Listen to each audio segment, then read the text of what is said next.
This is Gary Butterfield. This is Cole Ross. And this is Monster, my podcast. And this is Yog-Sothoth.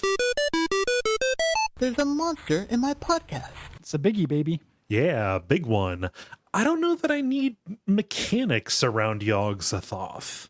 I like Yog-Sothoth as like a natural phenomenon. Like this basically comes down to like a description of weather to me.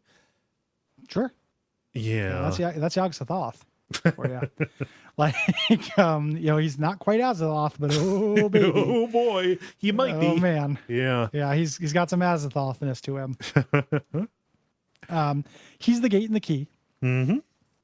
So this guy is worshipped by wizards who want to travel places and stuff. Yeah. And he appears as a bunch of spheres, yes. which I think is cool. Like that's good. Mm-hmm.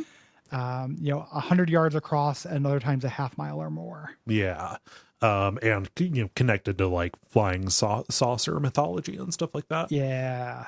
That's really cool. Like I like the idea of you thought you saw like 3 saucers, but really Yog-Sothoth was like, I don't know, just peeking in, Yeah. I like the idea of this, of this being that just has like a toe in every single, part of the multiverse, that he can almost act as this highway in between. And the fact that there are so many people who think that they can control it and not just be flung somewhere awful is very, very good to me.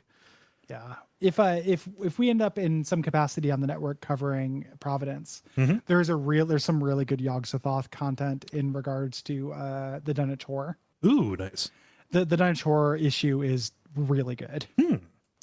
It's absolutely phenomenal. Yeah. And there's really good like children's drawings of Yog-Sothoth stuff, like things like that. Like it's really creepy and good. Yeah.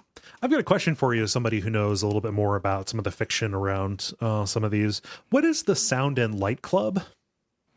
I don't know what that is. I have not heard of that. That sounds... I'm guessing it's a book. Okay. It's like some I'm guessing it's some mythos author who used Yog-Sothoth. Okay. Made that their cult. Okay. I'm very curious about that because that either sounds like a cool organization or one that I would never want to look. One that would be very lame to be around. Yeah. Sound and light. Like it's very vague. Yes. Most clubs involve both of those things. Like if this is just like a venue, it's not that exciting. Sounded like this is a planetarium.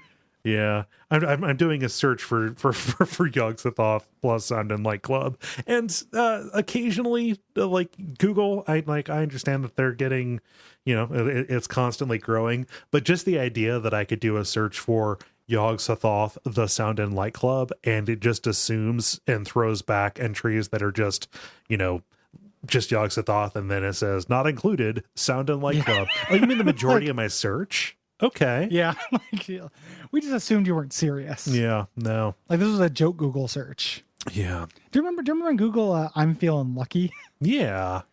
That's such a funny, remnant of slower internet speeds where I can't risk loading a page that's not the correct one. Yeah. So I'm going to save this minute. I will gamble these next 90 seconds of my AOL connectivity. Yeah. This is like $1.25 of internet I'm going to spend. I don't want to waste. Oh, geez.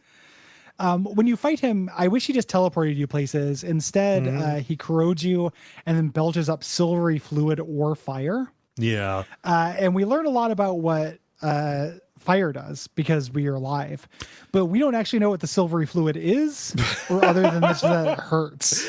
Right. Nobody's ever gotten just like a vial of that squirt and run it under a spectrometer. Yeah. Yeah, but we do know it can take down airplanes. So, yeah.